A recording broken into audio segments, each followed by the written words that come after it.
안녕하세요. 자, 이번 시간에는 근저당이 설정된 주택이 경매에 붙여졌을 때 이 세입자의 보증금에 대한 우선 변제권과 소액 보증금에 대한 최우선 변제권이 어떻게 실현되고 또 배당되는가를 특히 배당표를 보면서 설명해 보기로 하겠습니다. 자, 우리 주택임대차보호법은요, 집 없는 서민을 보호하기 위해서 그 집이 경매로 넘어가더라도 그 주택을 인도받고 재입신고를 해서 임차권에 대한 대항력을 갖추고 확정일자까지 부여받은 세입자에게는 후순위 권리자보다 보증금에 대한 우선 배제권을 인정하고요.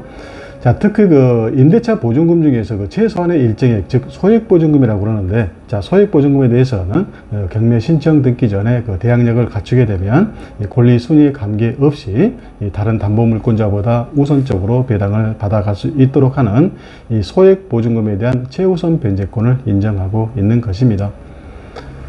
자, 여기서 이제 주의할 것은 세입자가 임대차 보증금 전체에 대한 우선 변제권을 확보하기 위해서 자, 이사 후에 즉시 전입신고를 하고 또 확정일자를 부여받는 것이 일반적이죠.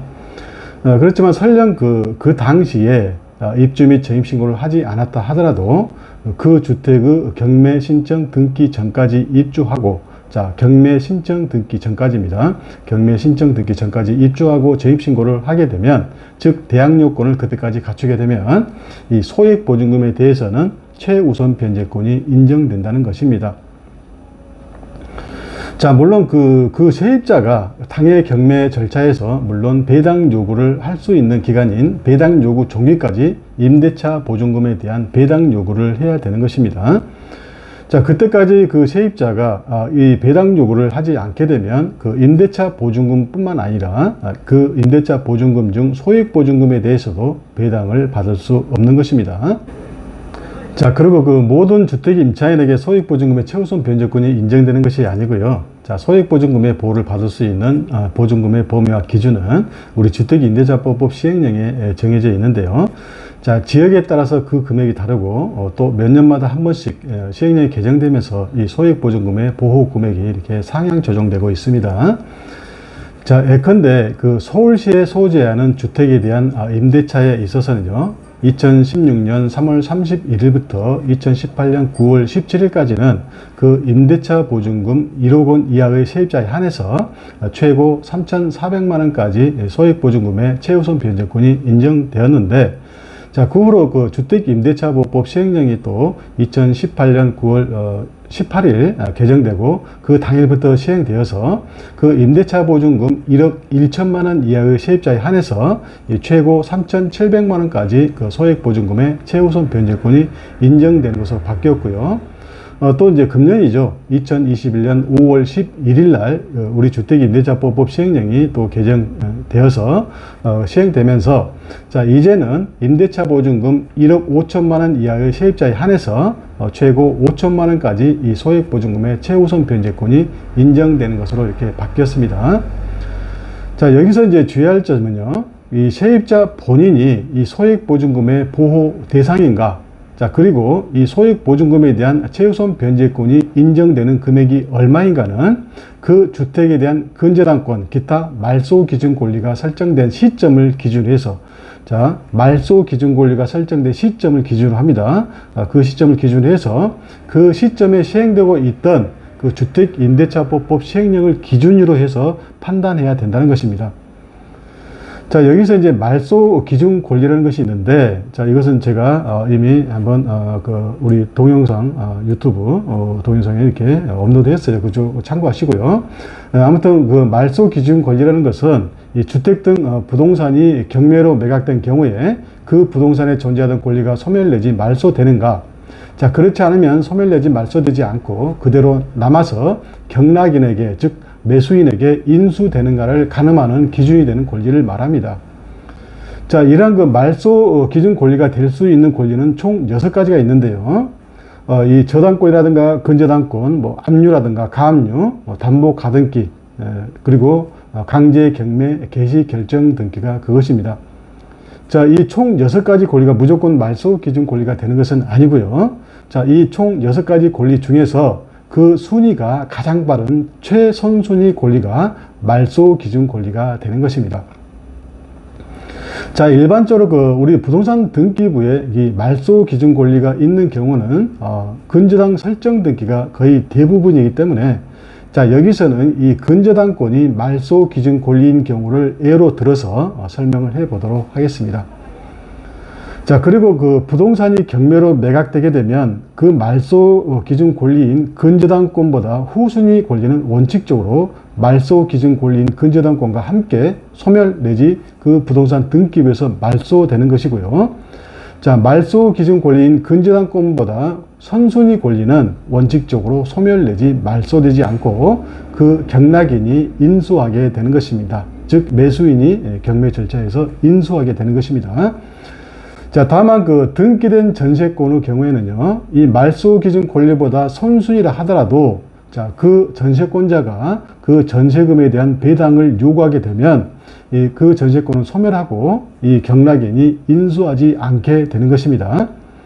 자, 그리고 이제 주택 임차인의 임차권도요, 그 말소 기준 권리인 근저당권보다 선순위라 하더라도, 자, 배당을 요구하게 되면 그 임대차 계약을 해지한 것으로 봐서 그 임차권은 소멸하고 경락인이 인수하지 않게 되는 것입니다.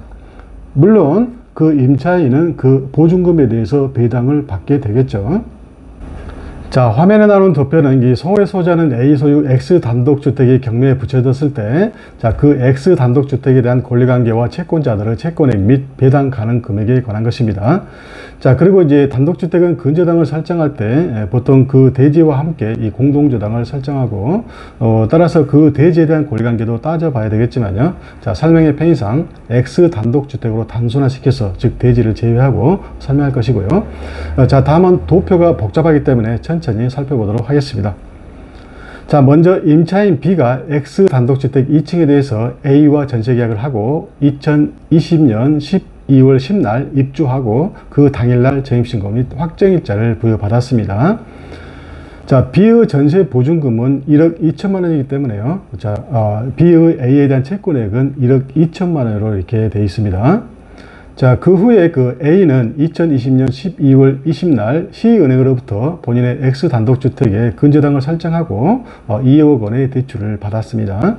자, 대출 한도가 2억 원이라고 가정할 때 그 2억 원의 120%인 2억 4천만 원이 채권 최고액으로 그 주택의 부동산 등기부에 등기가 되는 것입니다. 자, 그리고 이제 그 후에 그 주택 1층에 D라는 사람이 임차인으로서 2021년 5월 25일 날 입주하고 그 당일날 전입신고 및 확정일자를 부여받았습니다. 자, 그리고 이제 그 후에 또 E라는 사람이 X주택에 그 지층이 있는데 그 지층에 대해서 보증금 4천만 원에 월세 30만 원에 임대차 계약을 하고 2021년 6월 15일 날 그 집에 입주했으나, 자, 전입신고는 하지 않고 있다가, 자, 그 주택에 대한 경매 개시 결정 등기가 되기 직전인 2021년 8월 12일 날 전입신고를 했습니다. 자, 그리고 이제 또 그 후에 A가 그 C은행에 대출금에 대한 이자를 갚지 않고 계속 연체하자 이 C은행이 당해 X주택에 대해서 이 담보권 실행 경매, 즉 의무 경매를 신청해서 결국 그 X주택에 2021년 8월 20날 경매 개시 결정 등기가 완료되고, 자, 그 의무 경매 신청 당시 C은행의 A에 대한 대출금과 연체 이자 등을 정산해 보니까 그 채권액이 2억 2천만 원으로서 이 등기부상 채권 최고액은 2억 4천만 원이지만, 자, 확정된 채권액, 즉 청구액은 2억 2천만 원이 되는 것입니다. 자, 따라서 그 임차권자 및 근저당권자의 채권 총액은 총 5억 원이 되는 것이죠. 자, 그리고 2021년 9월 20날 X 단독주택이 이제 낙찰되어서 그 경락대금이 4억 400만 원인데, 자, 당해세라든가 기타 권리자는 없다고 가정할 때 경매 비용이 400만 원이라고 한다면, 자, 400만 원을 제하게 되면 각 채권자들에게 배당할 수 있는 그 배당 금액은 총 4억 원이 되는 것입니다. 자, 따라서 그 채권 총액이 5억 원이고, 자, 배당 가능 금액이 4억 원이기 때문에 그 1억 원이 부족하고, 따라서 모든 채권자들이 모두 다 만족을 얻을 수는 없는 것이고요. 따라서 그 채권자들 사이의 권리 순위에 따라서 배당을 할 수밖에 없는 것입니다.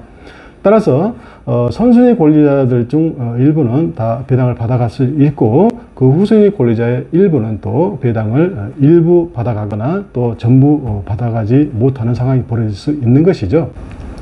자, 여기서 일단 그 말소 기준 권리인 근저당권 설정일이 2020년 12월 20날이라는 것을 좀 기억하시고요. 자, 말소 기준 권리인 근저당권 설정일이 2020년 12월 20날이기 때문에, 자, 조금 전에 살펴보았던 이 소액보증금의 보호를 받을 수 있는 기준이 되는 주택임대차보호법 시행령 시행기간은, 자, 노란색 글씨로 나와 있죠. 자, 노란색 글씨로 표시되어 있는 부분, 즉 2018년 9월 18일부터 2021년 5월 10일 사이에 이 말소 기준 권리인 근저당권이 설정된 것이고, 자, 그때 그 시행된 시행령을 기준으로 이 보증금 1억 1천만 원 이하의 임차인 한해서 이 최고 3,700만 원까지 최우선 변제권이 있는 것입니다. 자, 이제 X 단독주택과 그 단독주택에 대한 경락대금에 대한 각 채권자들에 대한 배당표를 보겠는데요. 자, 말소 기준 권리인 C은행의 근저당권 설정일이 2020년 12월 20날이고, 따라서 그 당시에 주택임대차법 시행령에 의하면, 자, 보증금 1억 1천만 원 이하의 임차인에 한해서 최고 3,700만 원까지 최우선 변제를 받을 수 있습니다. 자, 그런데 자, 임차인 B, D, E 중에서 이 보증금이 1억 1천만 원 이하의 임차인은 E라는 임차인 뿐입니다. 자, 따라서 E의 임대차 보증금은 4천만 원이기 때문에, 자, 소액 보증금의 보호를 받을 수 있는 기본적인 자격이 있는데, E가, 자, 이미 말씀드렸듯이, 자, 이 E라는 사람은 이 경매 신청 등기, 즉 경매 개시 결정 등기 전에 입주하고 재입신고를 했기 때문에, 즉 대항력을 그때까지 갖췄고, 보증금 4천만 원에 대한 배당 요구를 했기 때문에 이 소액보증금 3,700만 원에 대해서 제1순위로 최우선 변제, 즉 배당을 받게 되는 것입니다. 자, 물론 그 나머지 300만 원에 대해서는 다른 채권자보다 최후순위이고 그 배당금이 부족하기 때문에 추가 배당을 받을 수 없습니다. 즉 300만 원에 대한 보증금을 돌려받을 수 없는 것이죠. 자, 그리고 이제 2순위는 임차인 D인데요. 자, 근저당 설정일보다 앞서서 대항력을 갖추고 확정일자까지 부여받았기 때문에, 자, 우선 변제권이 있는 것이고, 자, 후순위 권리자들보다 우선적으로 보증금 전액인 1억 2천만 원을 모두 배당 받아가게 되는 것입니다. 자, 그리고 이제 3순위는 C은행인 근저당권자인데요. 자, 의무 경매 신청 시 확정된 채권액이 2억 2천만 원 전액을 이제 배당받게 되는 것이죠. 자, 그리고 이제 근저당권자보다 이제 후순위 권리자인 D는 이 대항력을 갖추고 확정일자까지 이제 부여받았지만은, 자, 다른 그 채권자들에게 이제 배당하고 남은 금액, 즉 2,300만 원만 이제 배당 받아가고요. 후순위이기 때문에, 그렇죠? 그리고 보증금 1억 2천만 원 중 나머지 9,700만 원은 결국 배당을 받아갈 수 없게 되는 것입니다. 즉 9,700만 원에 대한 보증금은 이제 돌려받지 못하게 되는 것이죠. 자, 결과적으로 이 D와 E는 이 보증금 중 일부를 반환받지 못하게 되었는데요. 자, D라는 사람은 임대차 계약 당시에 그 근저당권이 설정되어 있음에도 불구하고 이 전세 계약을 무리하게 함으로써 이 보증금 1억 2천만 원 중에서 9,700만 원을 돌려받지 못하게 되었던 것입니다.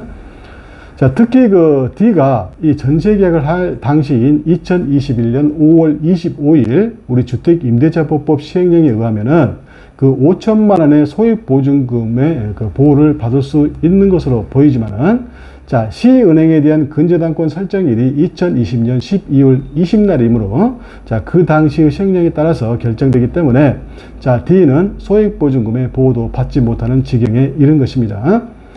자, 그리고 이제 E는 C은행의 근저당이 설정된 후에 제일 후순위로 임대차 계약을 했고요.